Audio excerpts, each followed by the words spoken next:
My job is just to start pointing out all the slippery slopes the talent is on. So you got on one already. You're like, yeah, anybody who's a criminal. But I'm like, well, what, speeding? But now you've run into a problem. You got all these people that want to come here and there's not enough space. So how do you make it fair? If I'm your mom and I'm sitting at the table, I'm like, talent, I can't pay your tuition bill because these Mexican guys are putting me out of work. And you're going, what would you say to her? I actually agree with him that a felony line of, if you commit a felony, this is the point at which I would be uncomfortable and like you should be deported or something, because I don't think money should be a deciding factor on who deserves a better livelihood and who doesn't. But it is on all immigration policy.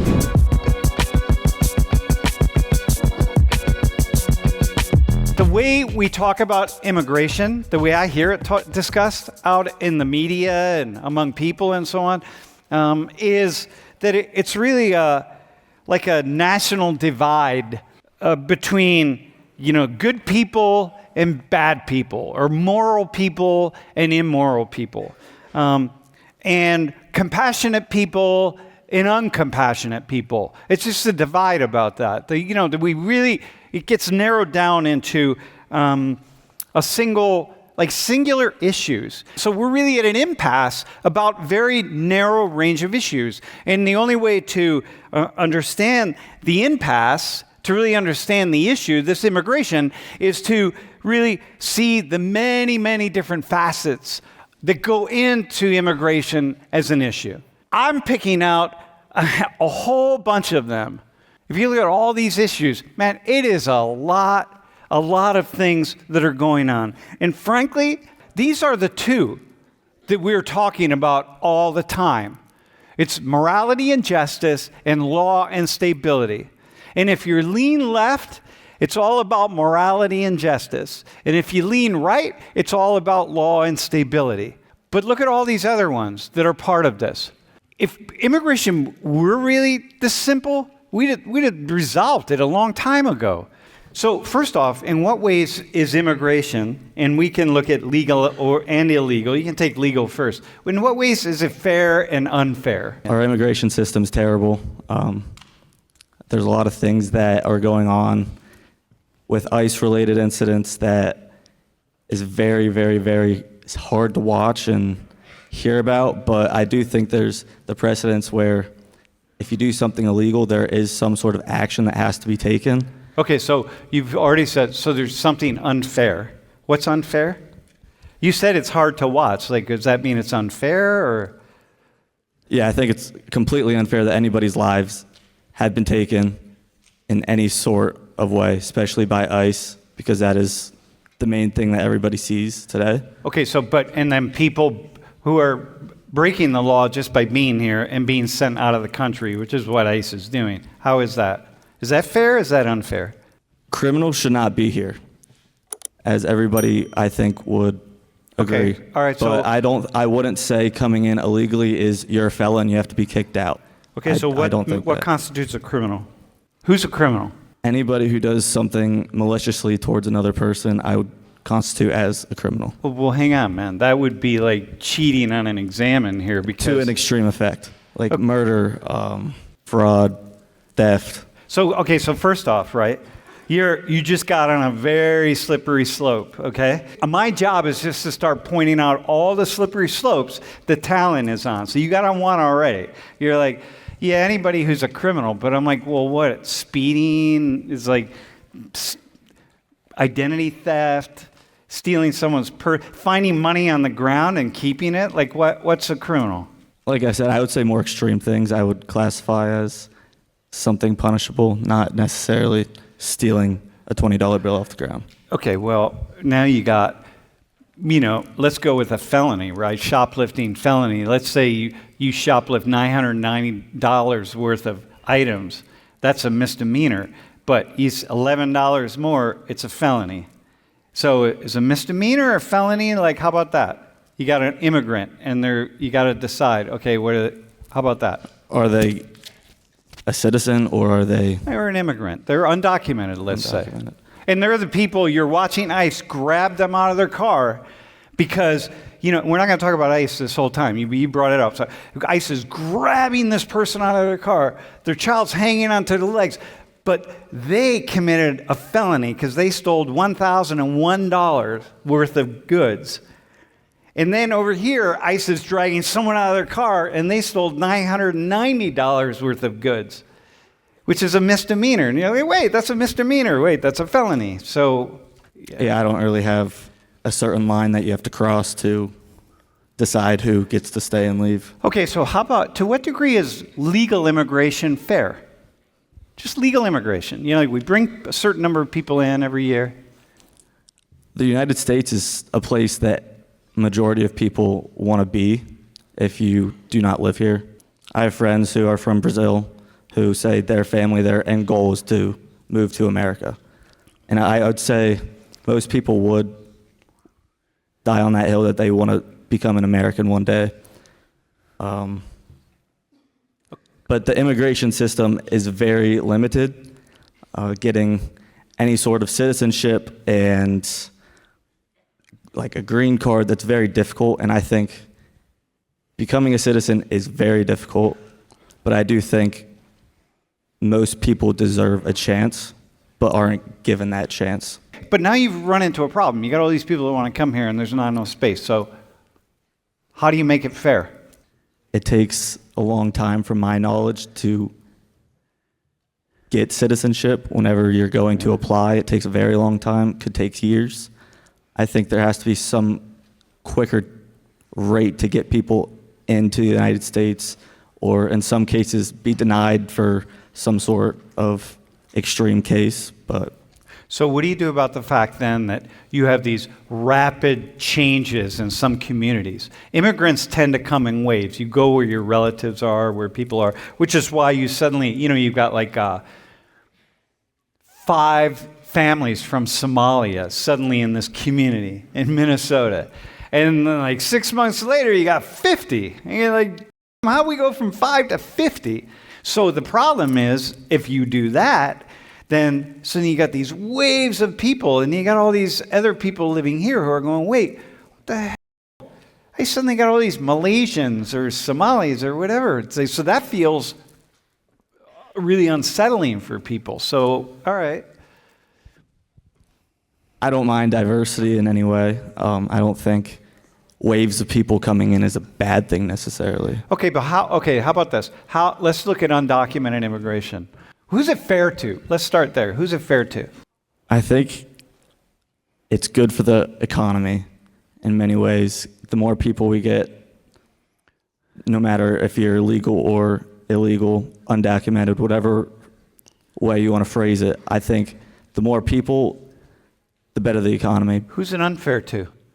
It's unfair to everybody trying to do it in the immigration system who's jumping the system and thinking they're above it.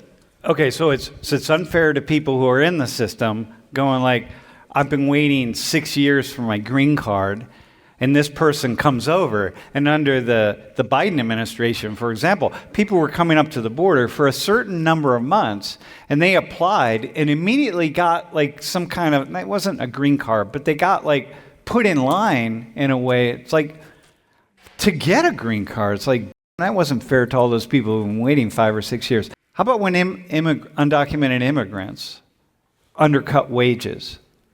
Your dad's a carpenter, right? And your dad's making, $50 an hour, let's say.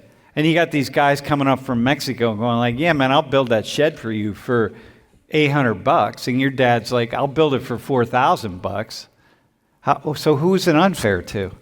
I don't really know how to answer that, because if they're offering to do it for a cheaper price and they are willing to do it, I don't see what the issue is. Your mom's a carpenter. She's not in a union because where she works, there's no union, but the prevailing wage basically is $55 an hour. And she's bringing food home, food on the table, right? These guys from Ecuador, right? They come up, they get in the country, they come to your community, and they start going around with little sheets of paper going like, hey, man, we'll build sheds for you. It's your mom's specialty, right? She's bringing food home for the table, bro. She's paying your college tuition. And they come up, and they're like, yeah, they sneak in the border, They sneak in the country. And then they're like, yeah, okay, we'll do it for half the price of her. If I'm your mom and I'm sitting at the table, I'm like, Talon, I can't pay your tuition bill because these Mexican guys are putting me out of work. And you're going, what would you say to her? I don't know what I would say. I wouldn't take legal action. I wouldn't go report them. No, I got you. But would you feel like, oh man, that really sucks? Yeah, that would absolutely suck for anybody in that situation. But would you say, no, you're in the situation. I just put you in the situation. Would you say like, yeah, it's kind of unfair, man. Like, now I got to drop out of school and go work. I'll go work with the Mexican guy or the Ecuadorian guys. You all get this, right? Talon's in an impossible situation here because no matter what he says, no matter what you say, I'm going to come up with some other opposite thing. So like, he'd probably feel like it was unfair though.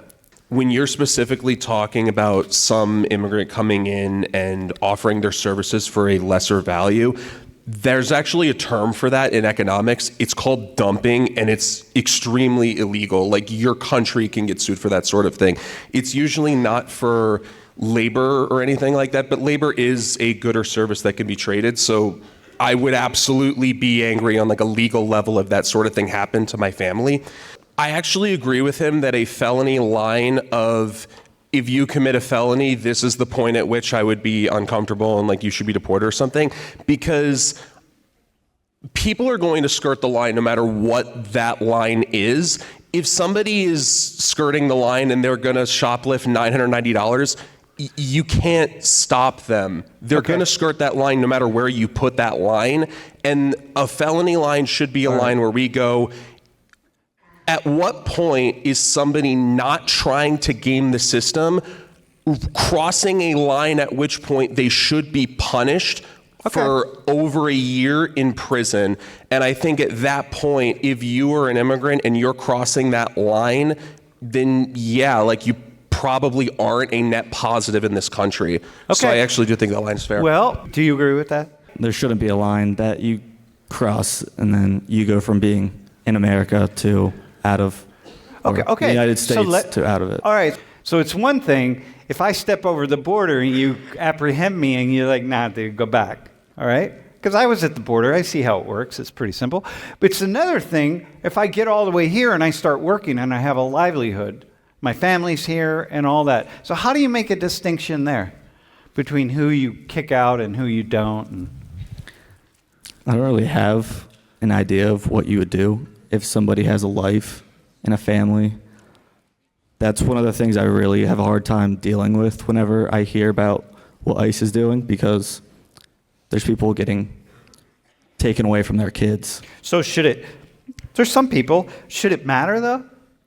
I mean, does it really matter? If you're going to solve the immigration, it's like you got to solve it. You can't start getting into this gray area here. You just got to make stuff happen. I think there needs to be some sort of standard of what is going to be forgivable and what's not. I don't know if that's a time frame of how long you're going to be here, or if it's the second you walk across the border, you have to leave once you get quote unquote found. Okay. So let me ask you this question. What is the likelihood that you could come to an agreement with, if I pick out 5 random people in class, what's the likelihood that the 6 of you could come up to some kind of agreement about what would be acceptable and what wouldn't be? Probably 0%. Okay, so now we got an issue here, right? Because now we're continuing on the slippery slope. It's like, oh, I know, I'm with you, right? Because I think the same thing. Like, yeah, we got to come up with some standard. Well, we can't even come up with a standard for anything, man. We're arguing about the stupidest, silliest stuff. Like, how are we going to do that? Bro, you're doing a good job, though, by the way, bro. Yeah. I think the solution for illegal immigration is not more illegal immigration. Wait, hang on, though. Hang on. That's way too big, my friend. I'm trying to get there. What's not fair would be to anyone that has gone through the system, are now in the country, had to pay money, had to come into the country legally, for somebody else to come into the country and not have to do anything. Because one, that puts you in a worse financial position if you do come to the country legally. You are now basically starting from square one with nothing, as opposed to someone that walked across the border. Maybe they have, money in a suitcase that they bring over and they can start a new life right away.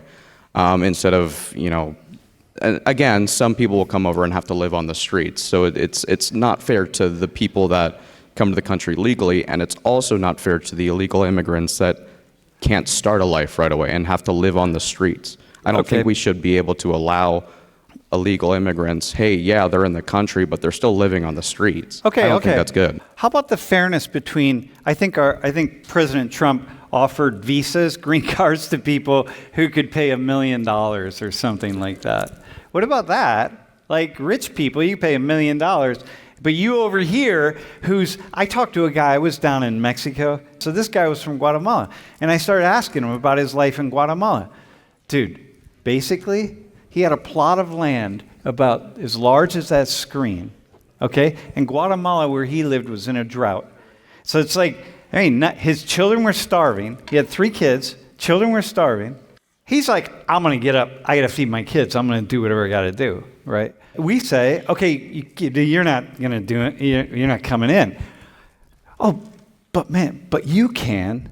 You got $1 million? I give that to us, man. Hey, we'll give you a green card. Okay. Is that fair? How fair is that?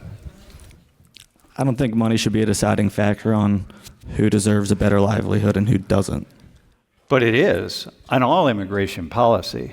If you got money, you're more like, there are a lot of people in this classroom, man, who you're here at Penn State because your parents have money. And you're a lot of your classmates right here. They're only here because their parents have money. So yeah, I don't think it's fair, but it doesn't really change what's happening. Okay, so it's not fair, but it's how the world works. It's all about money. So it's like, well, how else are you going to do it? Why not? Isn't that, in a way, the most fair way? If you can afford it? I mean, it's another consideration, right? The guy I was talking to, I don't remember his name. He didn't speak any English. He never got a chance to learn English. But, you got people in this classroom they speak English fluently because they come from families with money. I had a student 2 semesters ago who was in this position, in this classroom. Their parents brought her here illegally when she was a little kid. She still didn't have her paperwork. It's not her fault. I didn't ask to come here. She doesn't speak the language of her home country. She didn't have any relatives back in her home country. She has nowhere to go. And we're like, yeah, but whatever, you're illegal. We're going to send you back. How about that? I don't think that's fair to have to kick a child who was brought over out. I think that's a really tough topic to really. Okay, but we've already said, though, that she jumped the line ahead of other people.